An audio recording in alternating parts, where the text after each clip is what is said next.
Hello everybody. आज की इस वीडियो में हम डिस्कस करने जा रहे हैं पोलराइजेशन ऑफ लाइट। तो इसमें हम सीखने का प्रयास करेंगे डबल रिफ्रैक्शन। डबल रिफ्रैक्शन से किस तरीक़ा से हमारी लाइट रेज पैदा होती हैं और किस तरीक़ा से लाइट वेव के डिफरेंट सुपरपोजिशन से डिफरेंट तरीक़ा के पोलराइजेशन पैदा होते हैं। तो हम सब वाकिफ हैं कि पोलराइजेशन में क्या होता है कि जो इलेक्ट्रिक वेक्टर होता है, सारी जो ऑप्टिकल प्रॉपर्टीज होती हैं लाइट की, वो इलेक्ट्रिक फील्ड के कारण होती हैं। बहुत सारे लेक्चरों में मैंने ऐसा बोला है, समझाया भी है, क्योंकि जो इलेक्ट्रिक फील्ड वेक्टर होता है वो स्ट्रॉन्गर होता है in comparison of the magnetic field. तो ई के कारण सब ऑप्टिकल प्रॉपर्टीज होती हैं।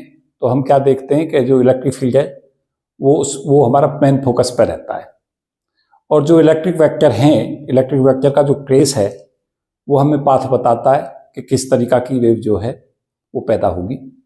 जैसे सर्कुलर पोलराइज्ड लाइट होगी तो उसमें इलेक्ट्रिक वेक्टर का जो एम्पलीट्यूड है वो कांस्टेंट होगा, और जो हमारा सर्कुलर पोलराइज्ड के अलावा जब इलिप्टिकल पोलराइज्ड पे जाएंगे तो इलेक्ट्रिक वेक्टर जो है वहाँ चेंज होगा। तो इस तरीका से रहता है। इलेक्ट्रिक वेक्टर भी फिर दो तरीका से जनरली मिलता है हमें। जैसे प्लेन पोलराइज्ड लाइट होती है, तो प्लेन पोलराइज्ड लाइट दो तरीका की होती है। वहाँ पे इलेक्ट्रिक वेक्टर जो हो जाता है वो कन्फाइंड हो जाता है एक पर्टिकुलर डायरेक्शन में, और उसके दो पार्ट्स होते हैं।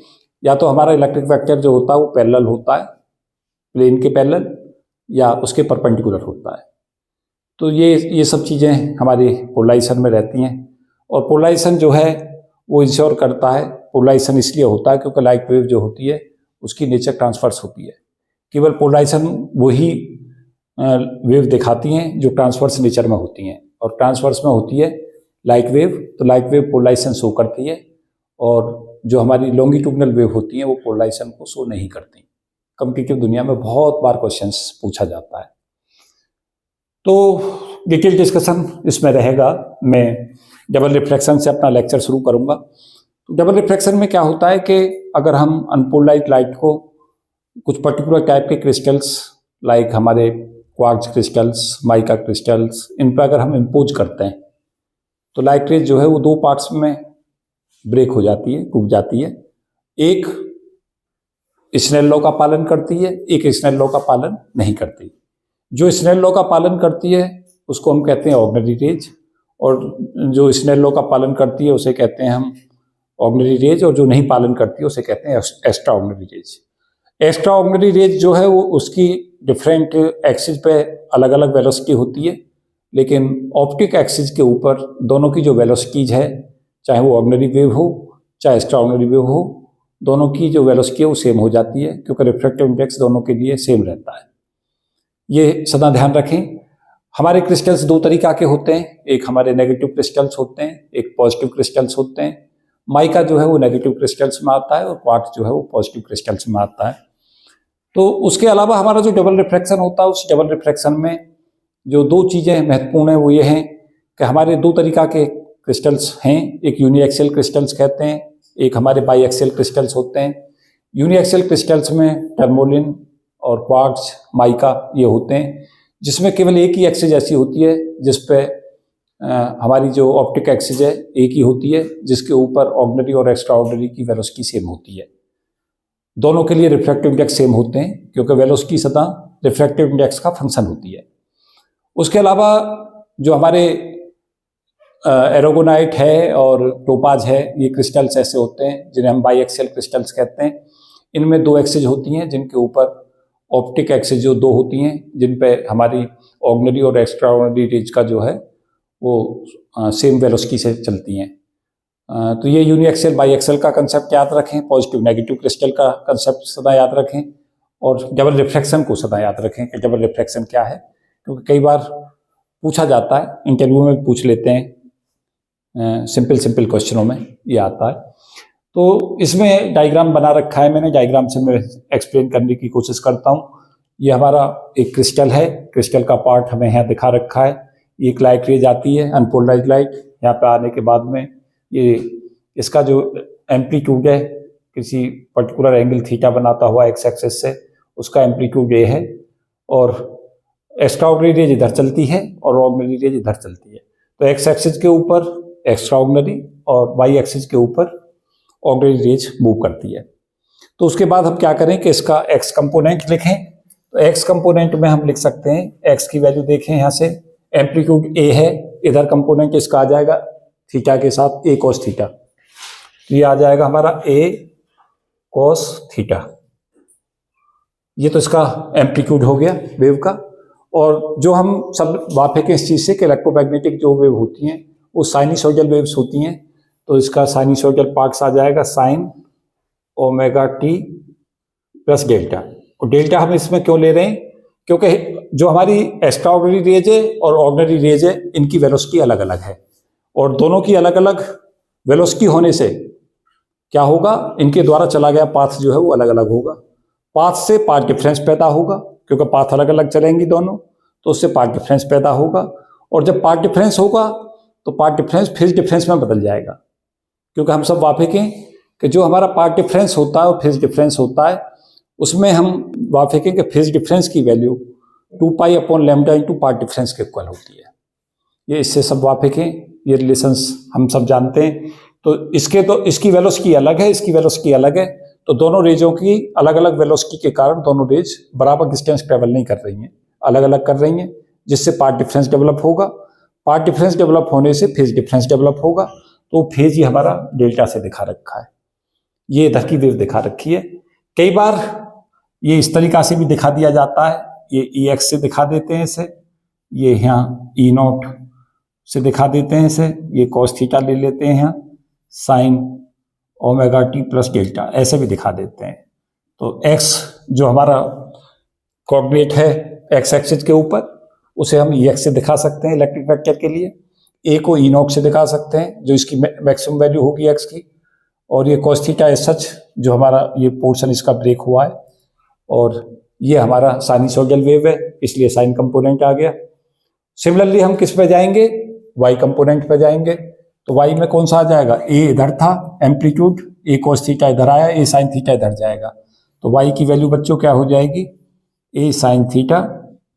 और फेज क्योंकि हम यहाँ ऑलरेडी ले चुके हैं, तो यहाँ पे हम केवल साइन ओमेगा टी ले लेंगे। और इसके क्रम में लेकर चले तो y को रिप्लेस करते हैं EY से, इलेक्ट्रिक फील्ड का y कंपोनेंट, a को E0 से, और ये साइन थीटा, और ये हमारा साइन ओमेगा टी।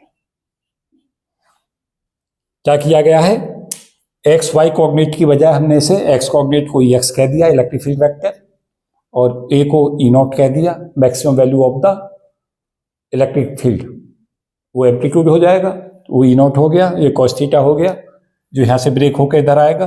और साइनसॉइडल क्यों, क्योंकि जो वेव चलेगी उसका एम्पलीट्यूड तो ये होंगे, जो हमारी ये वेव आ रही है, जो इधर वेव चली है और ये चली है, इनके एम्पलीट्यूड तो ये होंगे, और ये हमारे फेजर डायग्राम से क्या होगा, साइनसॉइडल वेव है, तो साइन उसके साथ आएगा। और डेल्टा किसके कारण आएगा, फेज डिफरेंस के कारण। तो ये EY की वैल्यू ये आ गई। इसको E0 cos थीटा को कुछ देर के लिए E0 cos थीटा को कुछ मान लें, इसको मान लेते हैं EX0। E0 cos थीटा को लेट अस से E0 cos theta equal to EX0। और सिमिलरली E0 sin थीटा को क्या मान लें, EY0। तो यहां से बच्चों क्या आ जाएगा, ये आ जाएगा EX equal to EX0 sine omega t plus delta, और यहां से हमारा आ जाएगा EY equal to EY0 sine omega t. Pure mathematics है और बहुत टिपिकल मैथमेटिक्स नहीं है, सिंपल मैथमेटिक्स है। तो उसके साथ हम क्या करें, इसको हम इस फॉर्म में लिख लें, इसको इक्वेशन 1 मान लें और इसको इक्वेशन नंबर 2 मान लें। EX को इस फॉर्म में लिख लें, इसको EX upon EX0 equal to sine omega t cos delta plus cos omega t sine delta. क्या किया बच्चों, मैंने इसको EX0 को डिवाइड कर दिया और साइन A प्लस बी का फॉर्मूला खोल दिया। साइन A प्लस बी होता है sine A cos B plus cos A sine B. Equal to sine omega t की वैल्यू यहां से रख दें, क्या आ जाएगा, E Y upon E why not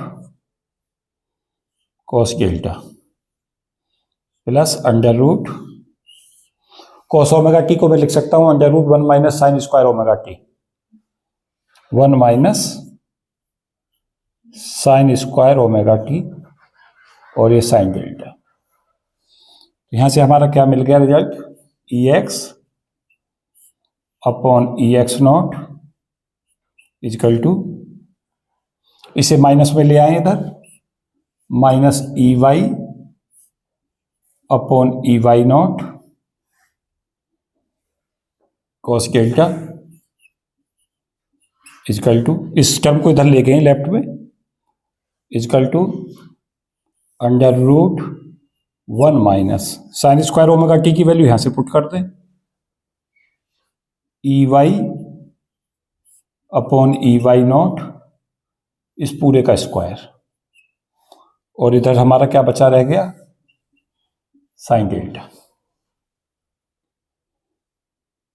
कोई दिक्कत है, दोनों तरफ का स्क्वायर कर दें,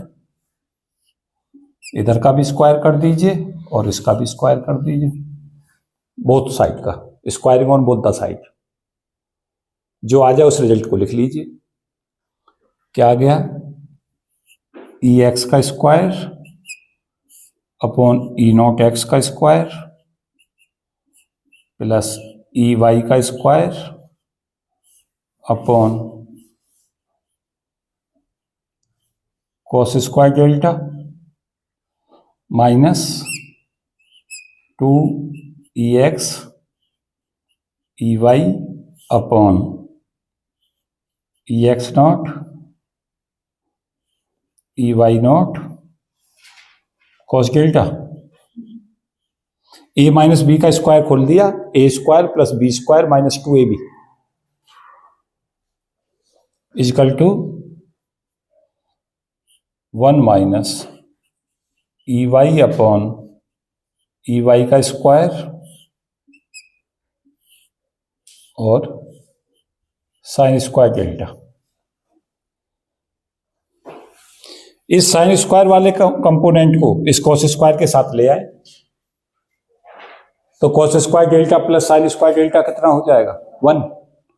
तो यहां से रिजल्ट क्या बन जाएगा हमारा, this result will provide E x का square upon E not x square plus E y इसका square upon E not y का square, cos square delta plus sine square delta 1 हो गया, माइनस का 2 ई एक्स ई वाई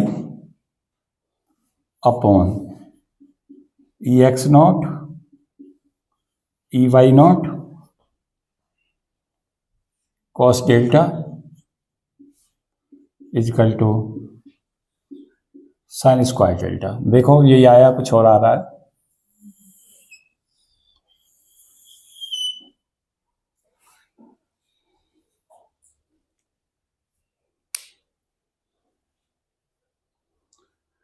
तो equations आ गई हमारी, E x square upon E not x का square plus E y square upon E not y square minus 2 x E Y upon E naught E x naught E why not cos delta बराबर sine square delta. अब इसमें हम various cases लेंगे, delta की value को change करते जाएंगे phase को, और उसके बाद में देखेंगे कि हमारे पाथ कैसे कैसे ट्रेस होते हैं। तो पहले केस में क्या करें, स्पेशल केसेज। ये कैसी इक्वेशन है, अगर तुम समझ पा रहे हो तो ये x square upon a square plus y square upon b square minus 2 x y upon a b cos delta बराबर साइन स्क्वायर डेल्टा वाली फॉर्म है। और ये क्या क्या बनाएगी, इलिप्स बनाएगी, इलिप्स की इक्वेशन है ये, this is the equation of ellipse, जहां ई नॉट एक्स ई एक्स का मैक्सिमम वैल्यू है, एम्पलीट्यूड है, ई नॉट वाई ई वाई का वाई डायरेक्शन के अंदर इलेक्ट्रिक फील्ड का एम्पलीट्यूड है, डेल्टा यहाँ पे जो है क्या है, फेज है ऑर्डिनरी और एक्स्ट्रा ऑर्डिनरी के बीच का, ये भी सब बातें आपको पता ही है। तो स्पेशल केसेज में शुरू करें अब। ये रिप्स का इक्वेशन है, तो स्पेशल केसेज शुरू करें। स्पेशल केसेज के डिफरेंट केसेज कैसे हमारे बनेंगे। स्पेशल केसेज, तो पहला केस हम देखें कि डेल्टा की वैल्यू को 0 ले लें और देखें क्या बनता है। 0 ले लें या 2 पाई ले लें या 4 पाई ले लें, इसका सबका मतलब सेम है। तो कॉस डेल्टा कितना हो जाएगा बच्चों, 1, और साइन स्क्वायर डेल्टा कितना हो जाएगा, 0। देखें इस एक्सप्रेशन में कहीं कोई दिक्कत है तो मुझे बताएं, अदरवाइज मैं इसे रब कर रहा हूं, आगे रिजल्ट के लिए स्पेस बनाता हूं। यहां तक कोई दिक्कत है तो मुझे बताएं, तो आगे बढ़िए।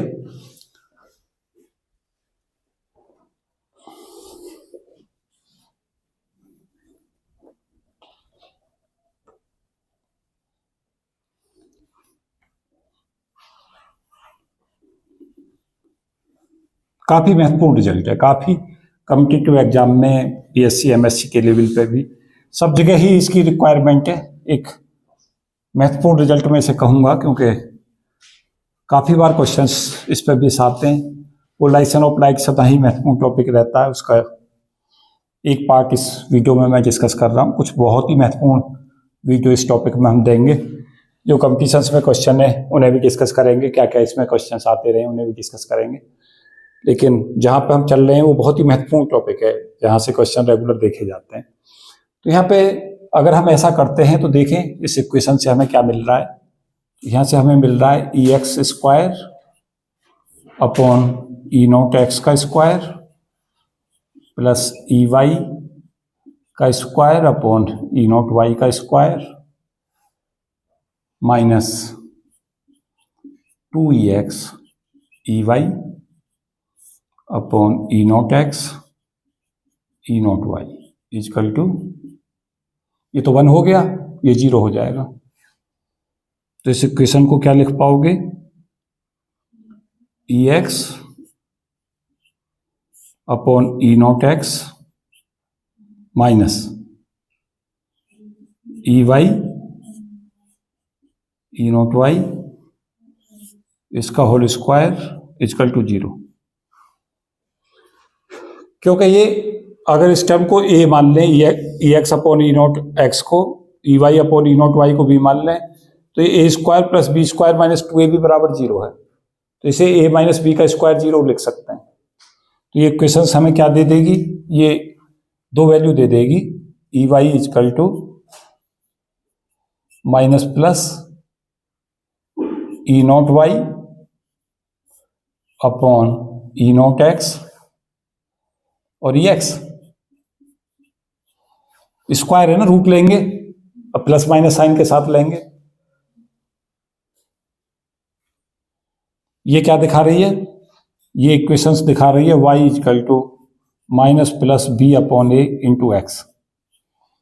EY हमारा y था, EX x था, अभी तो किया था। क्योंकि हमारे आंसर्स जो मिलते हैं क्वेश्चंस के फिजिक्स में वो EX EY में मिलते हैं जनरली, इसलिए हमने क्या किया है, उन्हें XY कॉम्प्लेक्ट को EX और EY में बदल लिया है। तो ये कैसी है, लीनियरली पोलराइज्ड लाइट।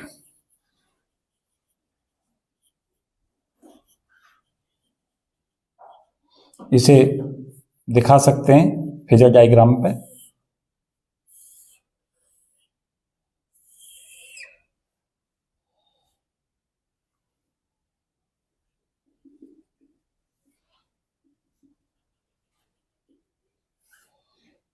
इसको B ले लें, इसको A ले लें, और ये इस तरीका से या तो इधर आएगा, ये तो बन जाएगा हमारा ये y बराबर प्लस b अपॉन AX, ये जो पाथ है, या इधर वाला बनेगा ये y बराबर माइनस b अपॉन AX बन जाएगा। तो ये लीनियरली पोलराइज लाइट है, या तो इस पाथ पे लाइट चलेगी या इस पाथ पे चलेगी। और बी को और ए को हमने मान रखा है, बी को कितना मान रखा था, ई नॉट वाई, और ए को हमने क्या मान रखा था, ई नॉट एक्स। तो ये पाथ कैसा होगा, लीनियरली पोलराइज लाइट बनेगी। और इसी में लीनियरली पोलराइज नहीं बनेगी, बल्कि अगर यहां पे हम एंगलों को क्या लेके चलेंगे, पाई, 3 pi, 5 pi and so on, पाई के उस पर लेंगे तो कॉस डेल्टा क्या बन जाएगा हमारा, -1, और साइन स्क्वायर डेल्टा कितना बन जाएगा, 0। तो हमारी इक्वेशंस क्या आ जाएगी, E Y equal to plus minus E not Y upon E not x, E x आ जाएगी।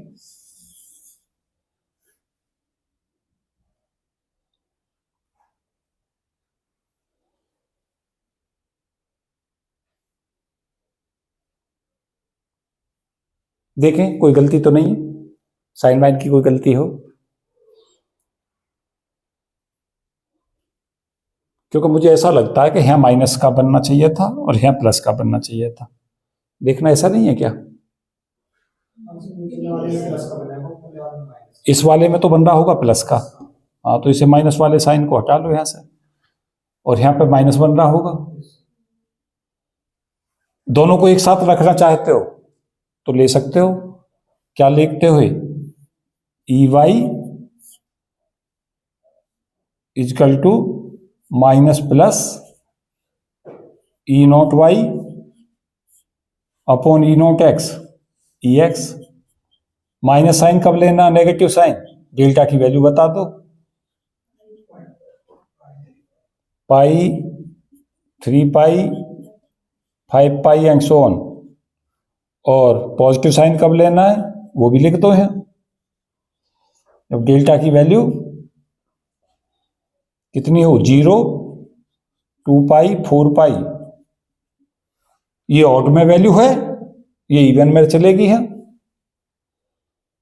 ये पाथ कब आएगा, दिस वन, ये आएगा जब हमारा डेल्टा कितना होगा, 0, 2 पाई, 4 पाई एंड सो ऑन। और ये कब आएगा इधर वाला, जब delta pi, 3 pi, 5 pi and so on होगा।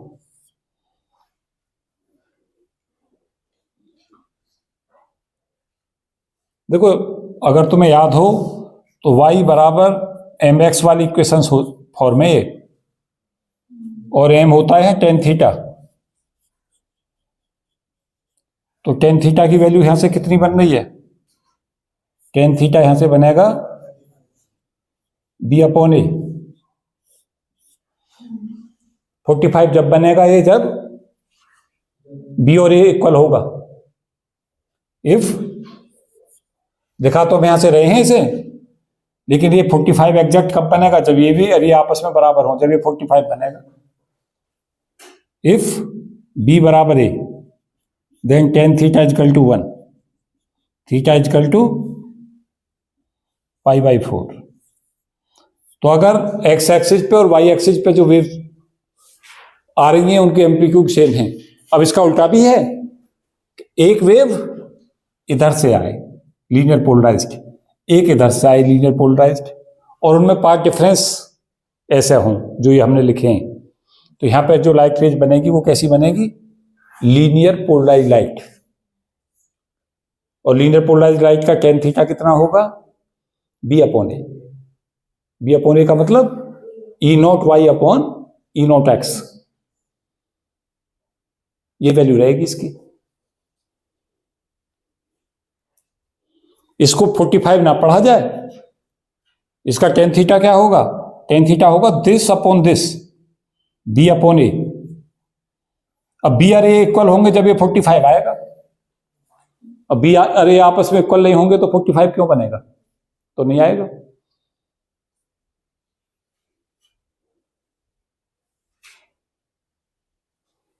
तो यहाँ पे देखो इक्वेशंस कई बार क्या करता है, इक्वेशन को देखो ऐसे इस फॉर्म में लिख देता है, y equal to minus plus B upon A to X. तो माइनस और प्लस फेज से पता चलेगा, फेज कैसे है। माइनस ये बनेगा जब फेज इसमें है, और पॉजिटिव ये जब बनेगा जब ये फेज ये है 0 2 पाई 4 पाई। ये तो यहाँ पे ऑड मल्टीपल में है फेज और ये इवन मल्टीपल में है फेज, तो दोनों के सेम नहीं है। माइनस अलग तरीका से बनेगा, प्लस है। तो लाइट रेज ऐसे आएगी, ऐसे लीनियर पोलराइज्ड है या ऐसे लीनियर पोलराइज्ड है, वो इस पर निर्भर करेगा कि ये हमारे जो फेज है वो किस तरीका से आ रहे हैं।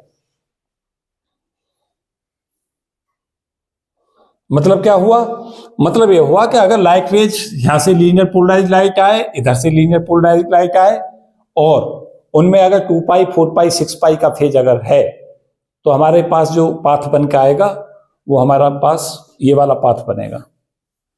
और जो ये वाला पाथ है वो कब बनेगा, जब एंगल हमारा पाई 3 pi 5 pi and so on आए।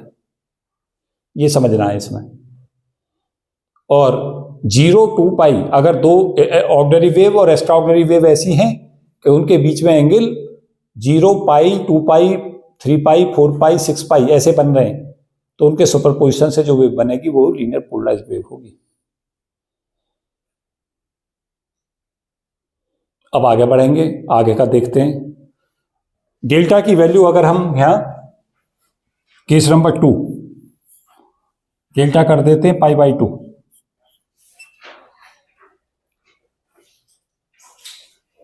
पाई बाई 2 में 2 पाई जोड़ दो, 5 पाई बाई 2 और 9 पाई बाई 2 एंड सो ऑन। इनके केस सब सेम बनेंगे। देखो अगर हम ऐसा करते हैं तो यहां क्या बनना, ये देखो EX इजकल टू, चाहे तो यहां सीधे रिजल्ट में ही रख दो इस कंडीशन को। चलो रिजल्ट में ही रखते हैं पहले, फिर दूसरी बार डिस्कस करेंगे। इसमें रख देते हैं रिजल्ट में, तो क्या बनेगा हमारा EX का स्क्वायर अपॉन E0 एक्स का स्क्वायर प्लस EY का square upon E0 Y square. देखो जब पाई बाई 2 यहां रखोगे तो कोस पाई बाई 2 दे देगा 0 और साइन स्क्वायर पाई बाई 2 दे देगा 1। तो ये रिजल्ट क्या दे देगा हमें, बराबर 1। कैसी बन गई, elliptical polarized light. Elliptical polarized light.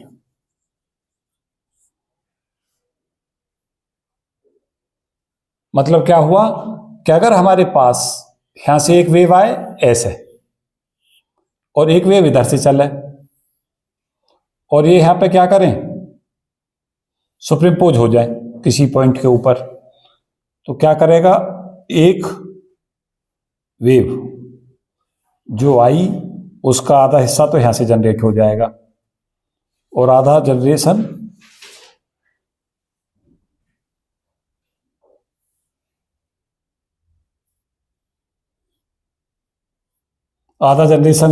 किससे होगा, इस वाले पोर्शन से होगा और आधा जनरेशन इधर से होगा। तो इधर वाला जो पोर्शन जनरेट करेगी और इधर वाला जो जनरेट करेगी, इससे जब इनके एम्पलीट्यूड आपस में अलग अलग होंगे तो इधर हिस्सा ज्यादा निकल जाएगा, इधर कम रह जाएगा। तो ये पूरा का पूरा फॉर्मेशन किस चीज का हो जाएगा, इलिप्टिकल पोलराइजेशन का बन जाएगा। और दोनों का एम्पलीट्यूड अगर सेम हुआ, इधर वाला हिस्सा भी और ये वाला हिस्सा भी, बल्कि ऐसे करके देख सकते हो, ये वाले तो यहां से नीचे वाला हिस्सा ले लो और इस वाले से ऊपर वाला हिस्सा ले लो, ये वाला हिस्सा और ये वाला हिस्सा। अगर यहाँ पे एम्पलीट्यूड सेम हो गए तो ये सर्कुलर पोलराइज हो जाएगी। अगर ये एम्पलीट्यूड अलग अलग हो गए तो ये क्या बना देगी, अगर एम्पलीट्यूड अलग अलग हो गए तो इलिप्टिकल पोलराइज बना देगी, और अगर सेम हो गए तो सर्कुलर पोलराइज बना देगी। ये ऐसे आती है, एक वेव इधर से आती है और एक वेव इधर से आती है, और इन दोनों का सुपरपोजिशन होता है। जब ही तो यहाँ पे अगर कोई वेव है, यहाँ पे अगर सपोज किया वो इलिप्टिकल पोलराइज्ड है, तो वो बेसिकली इलिप्टिकल पोलराइज वो जब बनेगी जब इधर से और इधर से वेव सुपरइम्पोज होके क्या करें, दोनों एम्पलीट्यूड अलग अलग हो लेकिन पाई बाई 2 फेज डिफरेंस के साथ आए। आधा हिस्सा ऊपर की वेव जनरेट करे और आधा हिस्सा नीचे की वेव जनरेट करे, तब वो पूरा बनेगा। देखो, अगर हमारा एक वेव का हिस्सा यहां से जनरेट हो रहा है और एक वेव का जनरेशन यहां से हो रहा है, तो ये क्या बना लेगा, ये बन जाएगी इलिप्टिकल पोलराइजेशन, ये बन गया। लेकिन इसमें क्या है, इसमें यह है कि ये दोनों बराबर ना होने चाहिए। अगर ये भी, ये इसके बराबर है, ये इसके बराबर है, तो क्या बन डालेगा, फिर तो सर्कुलर पोलराइज्ड हो जाएगी। अगर ये वैल्यू, ये वैल्यू, ये वैल्यू, ये वैल्यू और ये वैल्यू आपस में अगर सेम हो गई, तो क्या है, यहां पे हमारे अगले केस में क्या होगा, अगर ये वैल्यू इसके बराबर है, दोनों वेवों का एम्पलीट्यूड सेम है, और दोनों वेव एक दूसरे के ऊपर सुपरइम्पोज कर दी जाए, तो क्या बना लेंगे, सर्कुलर पोलराइज्ड। तो अगले केस में क्या करेंगे, कंडीशन नंबर 3 में डेल्टा तो हमारा π/2 ही रहे, लेकिन ई नॉट एक्स किसके बराबर हो जाए, ई नॉट वाई के। तो ये हमारे पास इक्वेशन बन जाएगी E x square plus E y square equal to E not x square. ये किसकी इक्वेशन आ गई, सर्कुलर पोलराइज्ड। देख रहे हो कैसी इक्वेशन है, x square plus y square बराबर ए स्क्वायर। तो अगर दो वेव हैं और दो वेव एक दूसरे के ऊपर सुपरइम्पोज कर दी जाए, उनके बीच में फेज डिफरेंस कितना हो, π/2 का, और उनके एम्पलीट्यूड सेम हो, तो दोनों का सुपरपोजिशन हमें क्या देगा, दोनों का रिजल्टेंट वेव क्या होगी, सर्कुलर पोलराइजेशन। अगर दो वेव सुपरइम्पोज कर दी जाए, उनके एम्पलीट्यूड अलग हो लेकिन फेज जो π/2 का हो, तो कैसा होगा, इलिप्टिकल पोलराइजेशन। अगर दो वेव एक दूसरे के ऊपर सुपरइम्पोज कर दी जाए, उनके बीच में फेज 0, 2 पाई, 4 पाई, 6 पाई या पाई, 3 पाई, 5 पाई का है, तो हमें कैसा मिल जाएगा, लीनियर पोलराइज्ड लाइट।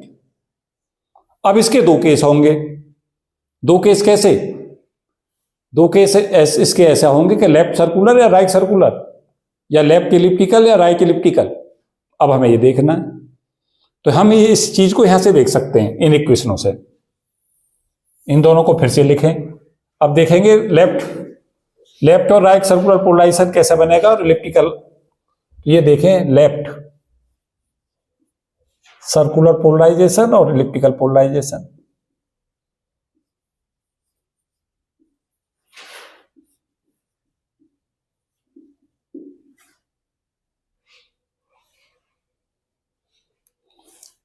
तो क्या करें, फिर जो हमने इक्वेशंस लिख दी हैं ई एक्स की और ई वाई की, उन्हीं को फिर से लें और देखें फिर क्या मिलता है हमें।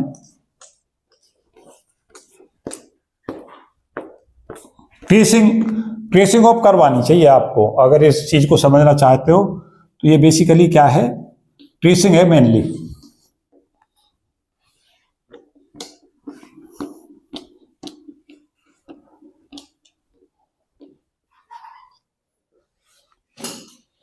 ये हमारा E Y equal to E Y naught और E x equal to E x naught sine omega t plus delta. ये हमारे लिए इंपॉर्टेंट रिजल्ट है, इसको ना भूलें। इसका जनरेशन मैंने समझा दिया है ऑलरेडी। यहां हम डेल्टा की वैल्यू को अगर π/2 ले लेते हैं, तो देखें π/2 में एक चीज आप सदा याद रखें कि 2 पाई अगर कहीं भी ऐड करते हैं तो उसका मतलब सेम ही होता है। क्योंकि 2 पाई का मतलब क्या है, वापस वेव उसी फॉर्म में आ जाती है जैसे वो पहले थी, क्योंकि पूरी जो पीरियोडिसिटी होती है साइनसॉइडल या कोसाइन वेव की, वो 2 पाई तो होती है। तो 2 पाई के बाद तो वेव रिपीट कर देती है खुद को। जैसे क्या हुआ, ऐसे वेव चल रही है, तो 2 पाई ये यहां से यहां तक का फेज होगा, ये यहां से यहां तक का 2 पाई, यहां से यहां तक पाई का फेज, यहां से यहां तक फिर पाई का फेज, तो ये पूरा अंतर कितना आ गया, 2 पाई। तो जो यहां पाथ परसू कर रही थी 2 पाई के बाद भी उसी पाथ को परसू करती है। तो उसके ई एक्स और ई वाई का कंपोनेंट जो होते हैं, वो एक पर्टिकुलर जो हमारी साइनसॉइडल वेव होती हैं उनकी पीरियोडिसिटी सतह 2 पाई होती है। तो इनमें अगर हम 2 पाई जोड़ते चले जाएंगे तो सेम ही कहानी लौटेगी। तो 2 पाई यहां से जोड़ेंगे तो क्या बन जाएगा, 5π/2, और अगला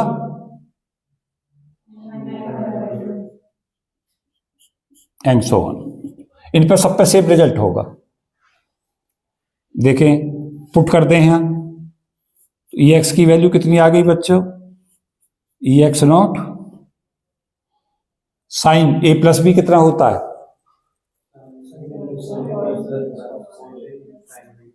तो बताओ इसको क्या कॉस ओमेगा टी लिख दूं या नहीं लिखूं? ये देखो sine omega t plus pi by 2 cos omega t होगा या नहीं होगा? और ई वाई क्या होगा? ई वाई नॉट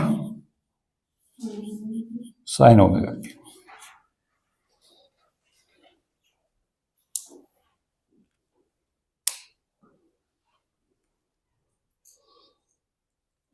अब हमारा बेसिकली जो ये वाला पॉइंट है, ये कर्व ट्रेसिंग का समय आ गया है। अगर यहां आप देख रहे हो ना, तो हमने ये बी मान रखा था और ये ए मान रखा था। या अब हम इसे, ये तो ए को तो लिख दें ई एक्स नॉट और बी को क्या लिख दें ई वाई नॉट, यही तो मान लिए हैं। अब t बराबर 0 पे देखें, इससे पहले t इक्वल टू 0 रख दें हैं, तो ई एक्स हमारा कितना आ जाएगा बच्चों? E x naught. E Y हमारा कितना आ जाएगा बच्चों? 0।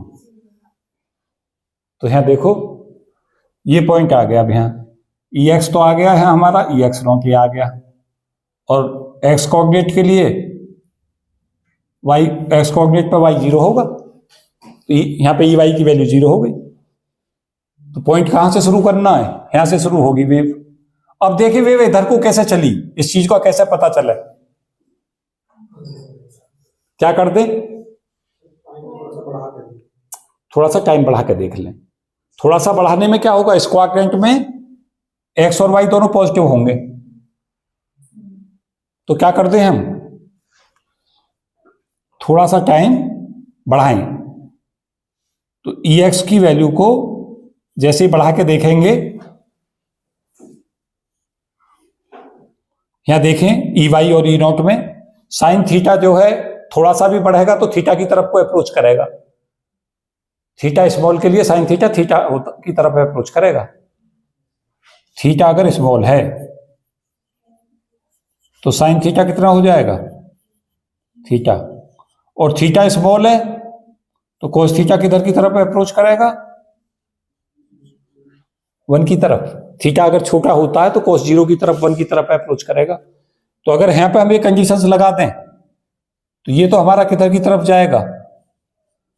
थोड़े से समय के बाद पोजीशन ई एक्स नॉट की तरफ ही रहेगी, लेकिन ई वाई किधर की तरफ अप्रोच करेगा?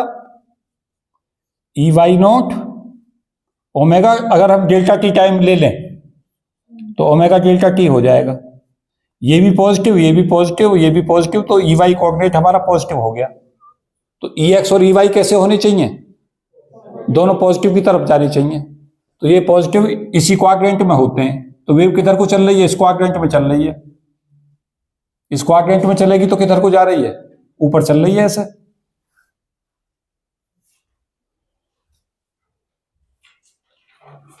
अब आगे की ट्रेसिंग कैसे करोगे कि जब हमारा ओमेगा टी पाई बाई 2 हो जाएगा, यहां से यहां पहुंच गए, देखो फिर क्या मिल जाना चाहिए? ओमेगा टी बराबर पाई बाई 2 रखने पे देखो क्या मिला, ई एक्स की वैल्यू देखो 0 हो गई, और ई वाई हमारा कितना हो गया? ये देखो ई वाई नॉट। तो यहां यही तो हो रहा है इस पॉइंट के ऊपर, जब ये पाई बाई 2 घूम गया एंगल, तो यहां पे क्या हो गया? ई वाई तो ई वाई नॉट हो गया, क्योंकि ये पूरी वैल्यू कितनी है? ई वाई नॉट, और इस कोऑर्डिनेट पे ई एक्स की वैल्यू 0 होगी वाई एक्सिस पे। अब यहां से यहां घूम जाओ। अब अगली बार क्या करोगे? इस पॉइंट के लिए क्या करोगे? कितना घूम गए? पाई। तो पाई घूमने पे क्या होगा? जब ओमेगा टी की वैल्यू पाई हो जाएगी तो क्या होगा? ये वैल्यू यहां रख दो, ई एक्स क्या बन गया? देखो जल्दी से, कॉस पाई की वैल्यू कितनी? तो माइनस ई एक्स नॉट हो गया, और ई वाई कितना बन गया बच्चों? 0। तो देखो इस पॉइंट पे क्या होगा, ये वैल्यू तो माइनस ई एक्स नॉट हो गई, यहां से इधर नेगेटिव लोगे एक्स को तो माइनस ई एक्स नॉट हो गई, और इस पे क्या हो गया, ई वाई 0 हो गया। अब कहां जाओगे, पाई की जगह 3π/2 पे घूमोगे, क्यों जी, 3π/2 यहां पे पुट कर दो, इनको पॉइंट मान लो ना, इसको ए मान लो, इसको बी मान लो, इसको सी मान लो, इसको डी मान लो। पहला किस पे चले थे, शुरुआत कहां से की थी हमने, ए से शुरू की थी, तो ये ए पॉइंट की सिचुएशन है। फिर कहां पे पहुंचे थे, फिर यहां पे केवल थोड़ा सा चेंज करके देखा था, यहां कहां पहुंचे हैं, कौन से पॉइंट पे, बी पे। अब कहां पहुंचे हैं, ये कहां पहुंचे हैं, सी पॉइंट पे। अब कौन सा पॉइंट रह गया, डी रह गया। डी पे ओमेगा टी की वैल्यू को कितना कर दोगे, 3π/2, क्यों, ये π/2 घूमे हैं, फिर ये पाई घूम गए, फिर 3π/2 घूमोगे, तो क्या आ जाएगा यहां, ई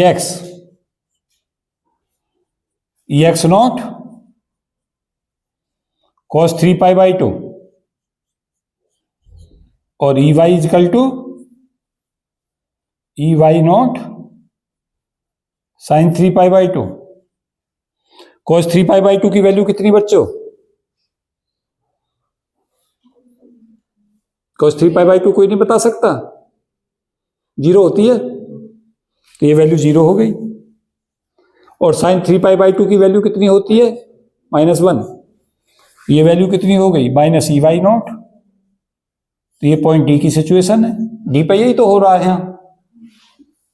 पूरा केस नहीं समझ पाए इसका, फिर 2π पे पहुंचोगे तो फिर से ए पे आ जाओगे, क्यों, क्योंकि जैसे ही 2π करोगे तो cos 2π तो हो जाएगा हमारा कितना, 1, तो ई एक्स हो जाएगा ई एक्स नॉट, और साइन 2π हो जाएगा 0, ई वाई हो जाएगा 0, तो फिर से पॉइंट ए पे पहुंच गए।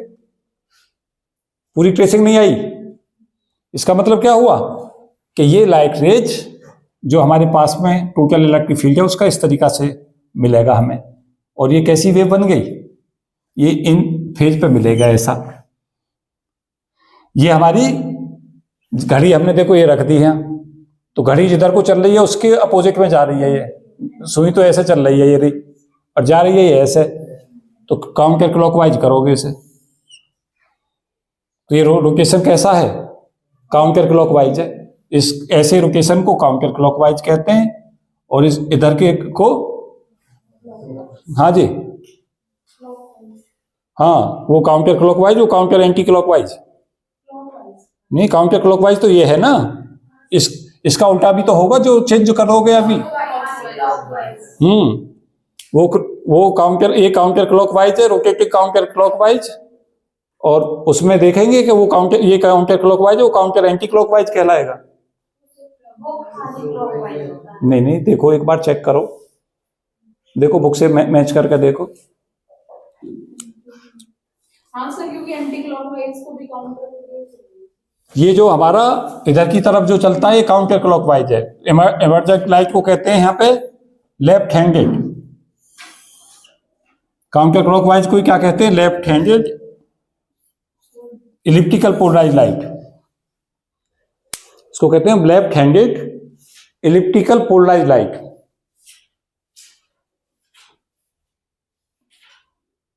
अब इसका जस्ट रिवर्स कर दो। रिवर्स करने के हमारे पास में क्या तरीके हैं, कोई बता सकता है? अगर हम सीधा ही इसे रिवर्स करना चाहें तो क्या कर सकते हैं, एंगल को, डेल्टा को 3π/2 ले लें, और 3π/2 में 2π फिर से जोड़ दें, एंड सो ऑन। क्या आ गया है, 3π/2, 7π/2, 11π/2 एंड सो ऑन। हाँ जी, डायग्राम क्या बन जाएगा, ये ही डायग्राम सेम बन जाएगा। मैं दोबारा से नहीं बना रहा हूं, यहां पे क्या हो जाएगा इसमें, चलो बना ही देता हूं एक बार और।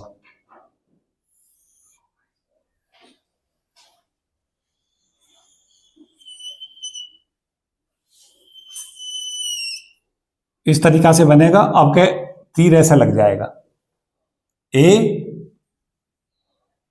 बी सी जी तो पॉइंट हो जाएंगे,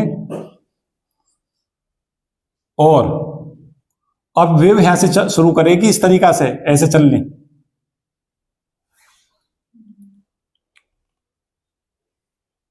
देखें यहां से, इसमें पुट करें, यहां से शुरू करें पहले इस केस में। क्या मिला भाई, जल्दी से बताओ।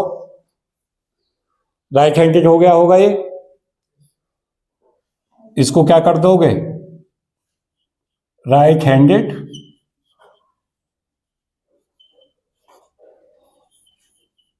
Elliptical polarisation.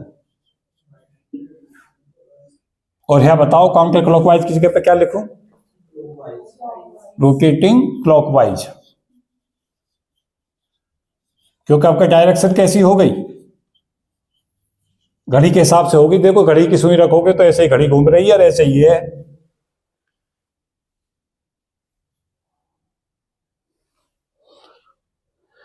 तो यहां पे हम क्या कर दें, ई एक्स की वैल्यू को देखें पहले इस फॉर्मूले में, E x naught sine omega t plus 3π/2, और ई वाई बराबर कितना बच्चों, E why not sine omega t. यहां बताएं ये क्या बन गया, साइन ए प्लस बी लगाते हैं, मेरे हिसाब से ये बनना चाहिए minus E x not cos omega T. देखो बन रहा है या नहीं बन रहा।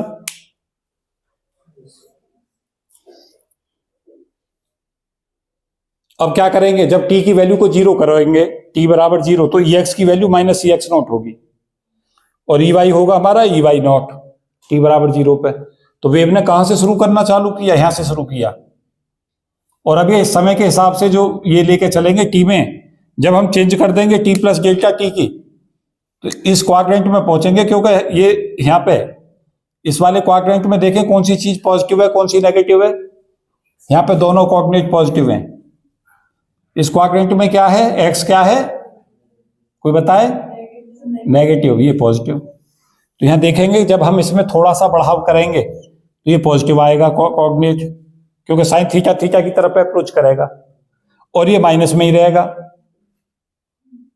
क्योंकि ये टी में थोड़ा सा भी बदलाव करने के बाद में ये तो माइनस में ही रहेगा, और ये पॉजिटिव में जाएगा। तो वाई कोऑर्डिनेट तो हमारा पॉजिटिव हो और एक्स कोऑर्डिनेट हमारा माइनस में हो, वो केवल ऐसे चलने पे ही पॉसिबल हो पाएगा। तो ये तीर जो उल्टे बन गए अब देखो इसके मुकाबले।